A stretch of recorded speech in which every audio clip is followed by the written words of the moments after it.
agwala m unu so that na onwere ife dị iche mmiri enwere ọkara akwụ na pastọ nọ na pulpit mana unu na-ada ụtọ ya agwa ifuru mmemme ome ka ebe enisawara mmadụ ka do the same thing in the format in the pastor's check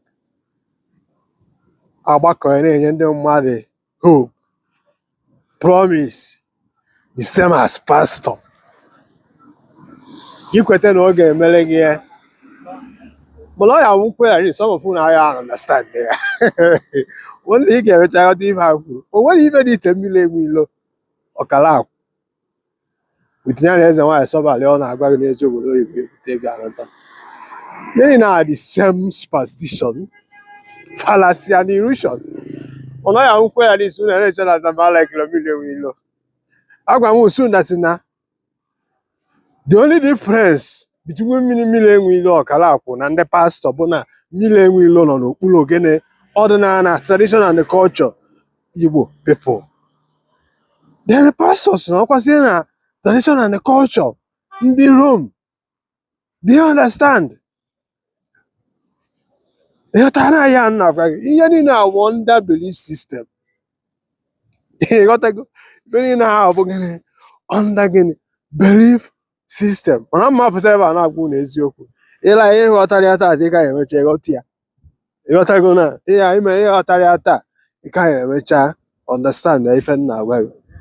Ịghọtago ife a na mmiri ka nọ were ekwu ife ọ ka unu wee ghọta dat na ọkwụ dị same ife ahụ kwa ọ mmiri ya gba maka ebe na-eziokwu ka nna agwa unu ị na-aghọta o nwere ife dị iche mmiri enwere ọkara akwụ na ndị pastọ. Kedu ihe pastọ na-agwa gị? Na Jizọs ga-enye gị ego, Jizọs ga-enye gị ndụ, Jizọs ga-eme ka ọya gị na, Jizọs ga-eme gị ka ị nweta connection, Jizọs ga-eme ka ị nweta ọrụ, Jizọs ga-eme gị ka ị gbaa moto, Jizọs ga-eme gị ka ị rụọ ụlọ, Jizọs ga-eme gị nta mere gị moloko.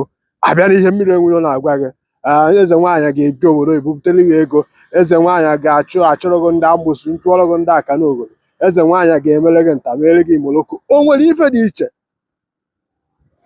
Do you understand? O nwere ife dị iche. The same superstition and under belief system anyị na-akụkọ akụkọ ya izinasị na gị nwa onye Igbo achọpụtara n'ụlọ ụka ka ị were isi gị baara onwe gị uru, were isi gị configure ihe ị chọpụzere ịbụ n'ụwa na ya destiny bụ n'aka gị ka ọ dị and n'aka gọọmenti mụ na gị na-abụ ị na-agba kpurukpuru na ị na-eje agba afa na-achụ àjà ka ị wee dị successful. Ịma na erili gị n'ụlọ ụka ịpụta na ya banye n'ihe nto omenala anakwa elikwe gị dị mmụọ na omenala. Kedu oge ị ga-anwa ife?